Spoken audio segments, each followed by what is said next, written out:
Hello friend, চলে এসেছি নতুন একটা ভিডিও নিয়ে। ভিডিও শুরুতেই পরিচালক অরুণ রায়ের আত্মার শান্তি কামনা করে, যিনি বাঘা যতীনের মতো সিনেমা করেছেন দেবকে নিয়ে, এবং হীরালাল বলুন, বিনয় বাদল, দীনেশ বলুন, এমন অনেক সিনেমা কিন্তু করেছে। লাস্ট কিছুদিন কিন্তু উনি খুব অসুস্থ ছিলেন, উনি নার্সিংহোমে ভেন্টিলেশনে পড়েছিলেন। দীর্ঘদিন উনি ক্যান্সারে ভুগছিলেন এবং ওনার যে ফুসফুসের সংক্রমণ সেটা সারা শরীরে ছড়িয়ে পড়ে। তো ওনার আত্মার শান্তি কামনা করে আমি আমার পরবর্তী আপডেটে চলে যাই, যেটা হচ্ছে কালকে রিলিজ করেছে, যেটা রামকুমার মুখার্জির নটি বিনোদিনীর যে পোস্টারটা কালকে রিলিজ করেছে, সেটা হচ্ছে চন্দন রায় সান্যালের যে অ্যাজ এ রামকৃষ্ণ আমরা দেখতে পাচ্ছি যে পোস্টারটা রিলিজ করেছে।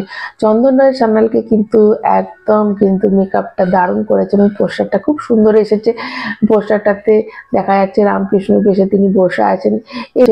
এই চন্দন রায় সান্যাল কিন্তু অনেক হিন্দি বাংলা দুটোতেই কিন্তু অনেক সিনেমা এবং ওয়েব সিরিজ করেছে। তার কিছু কিছু বিখ্যাত ওয়েব সিরিজ যেগুলো হচ্ছে আশ্রম বলো, রক্ত রহস্য বলো, ধর্মযুদ্ধ বলো, এবং বো 3 দিন, এরকম কিন্তু অনেক ওয়েব সিরিজ করেছে, এবং জজবা, এরকম আরো অনেক কিন্তু সিনেমা করেছে।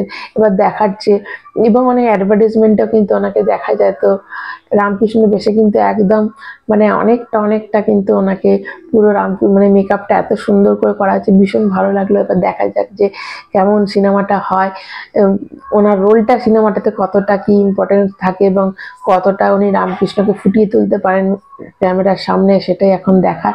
তো আপাতত এইটুকু, নতুন আবার আপডেট নিয়ে তোমাদের কাছে চলে আসবো। কারণ